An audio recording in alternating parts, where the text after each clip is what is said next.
ইতিহাসের সবচেয়ে বড় বিশ্বকাপ বলে কথা। ফুটবল প্রেমীদের উন্মাদনার মাত্রাও তাই নজর কাড়া।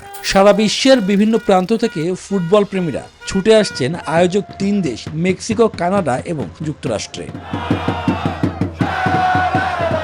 তবে যুক্তরাষ্ট্রের ভিসা পেতে অনেকেই পড়ছেন নানা ধরনের জটিলতায়। সে কথা মানতে নারাজ দেশটির প্রেসিডেন্ট ডোনাল্ড ট্রাম্প। বরং তার চোখে এবারের আসর সবচেয়ে সফল।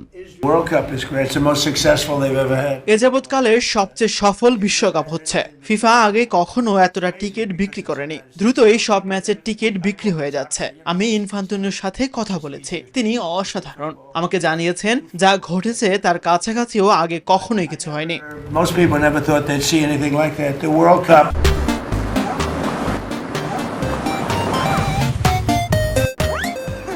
এদিকে কথা রাখেনি ফিফা, এমন অভিযোগ ইরানের। ফিফা সভাপতি জিয়ান্নি ইনফান্তিনো বলেছেন, যুক্তরাষ্ট্রের মাটিতে গ্রুপ পর্বে ইরানের 3 ম্যাচই দেখতে পারবে সে দেশের ফুটবল ফেডারেশন। তা পূরণ হয়নি। শুধু তাই নয়, ইরানের গণমাধ্যম কর্মীদেরও নিরাপত্তা না দেওয়ার অভিযোগ উঠেছে। এদিকে সে দেশের ফুটবল টিম প্রতি ম্যাচের আগের দিন যুক্তরাষ্ট্রে যায়, আর তাদের খেলা শুরু করে ওই দিনই ফিরতে হয় মেক্সিকোতে।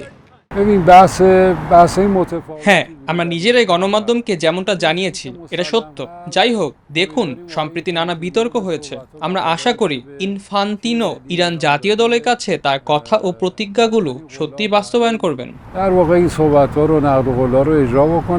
মাঠে বসে খেলা দেখতে ইরানের ফুটবলারদের পরিবারও পাচ্ছে না কোনো ভিসা। বারবার দাবি জানিয়েও মেলেনি সদুত্তর। ফিফা যদি আমাদের ফেডারেশনকে প্রতিশ্রুতি দেয় যে সকল স্টাফের পরিবারের ভিসা নিশ্চিত করবে, তাহলে সেটি তাদের রাখতে হবে। খেলা সবসময় বলে শান্তির কথা, বিশ্বকাপে তো সেই বার্তা আরো বেশি ছড়ানোর কথা। তার বদলে ট্রাম্পের দেশের এমন আচরণ আহত করেছে ফুটবল প্রেমীদের।